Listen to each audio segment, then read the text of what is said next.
அப்போ உறவு என்கிறதான சுவர் இடியும் பொழுது, அப்போ இவ்வளவு நான் கொடுத்து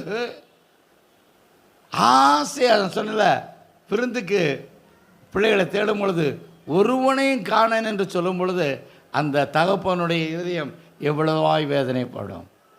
அல்லேலூயா. அவரிடத்திலிருந்து பெற்றுக்கொள்ளாத ஒன்றுமே இல்லை.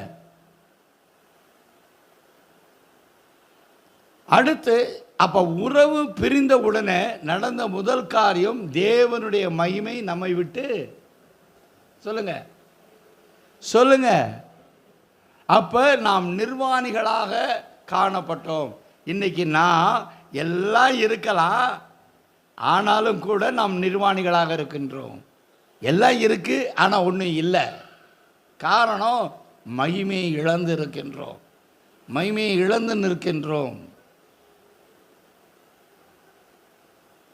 போய் வீட்டில் தியானம் பண்ணுங்க, மகிமையை குறித்து தியானம் பண்ணுங்க. மகிமையினால் வர்ற ஆசீர்வாதம், மகிமையினால் நடக்கிற காரியங்களை நீங்கள் கொஞ்சம் தியானம் பண்ணி பாருங்கள்.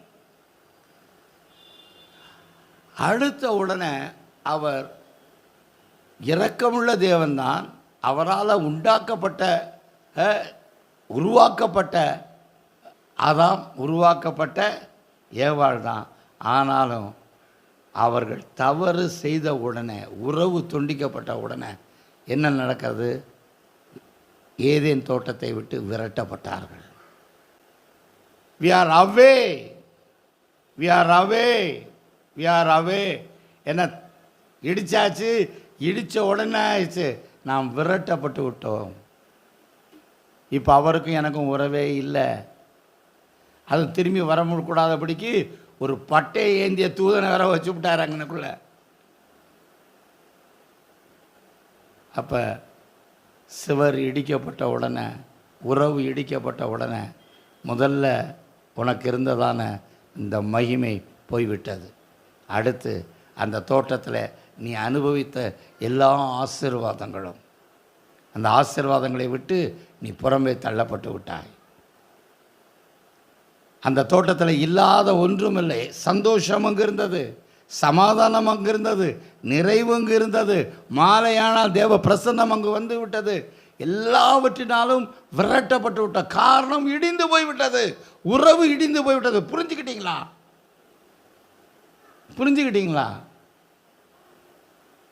ஆனாலும் இது போல இடிந்து போனதான அந்த சுவற்றை ஆண்டவர் இயேசுவே வந்து இணைக்கும்படியாய் உலகத்திற்கு வந்து மீண்டும் இந்த உறவை கொடுத்திருக்கின்றான்.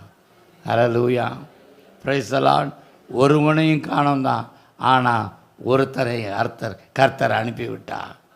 உறவை புதுப்பிப்பதற்காக, உறவை தொடர்வதற்காக, உறவு வளர்வதற்காக ஆண்டவராகிய இயேசுவை பிதாவாகிய தேவன் அனுப்பி என்ன பண்ணிட்டார்? இணைத்து விட்டார்.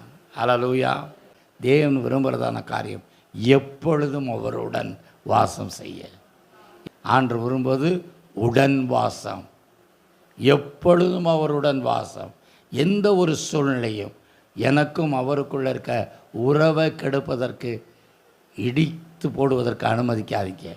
அது பணமாக இருக்கட்டும், பதவியாக இருக்கட்டும், பொருளாக இருக்கட்டும், உறவுகளாக இருக்கட்டும், எதுவும் எல்லாம் அவரால் எனக்கென்று கொடுக்கப்பட்டது.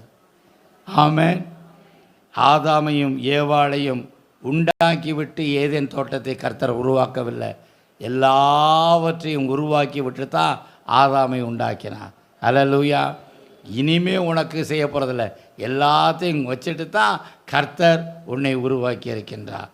எனவே இந்த நாளில் ஒருவேளை உனக்கும் தேவனுக்கும் இருக்கிறதான சுவர் இடிந்திருந்தால், இப்பொழுது சுவரை கட்ட யாரோ ஒருவர் அல்ல, நீ இப்போ எழுந்து நின்று, ஆண்டவரே, என் சுவர், எனக்கும் என் தேவனுக்கும் இருக்க அந்த உறவின் சுவர் இடிந்து போயிருக்கிறது. தாழ்மையாய் நம்மை ஒத்துக்கொள்வோம். கொஞ்சம்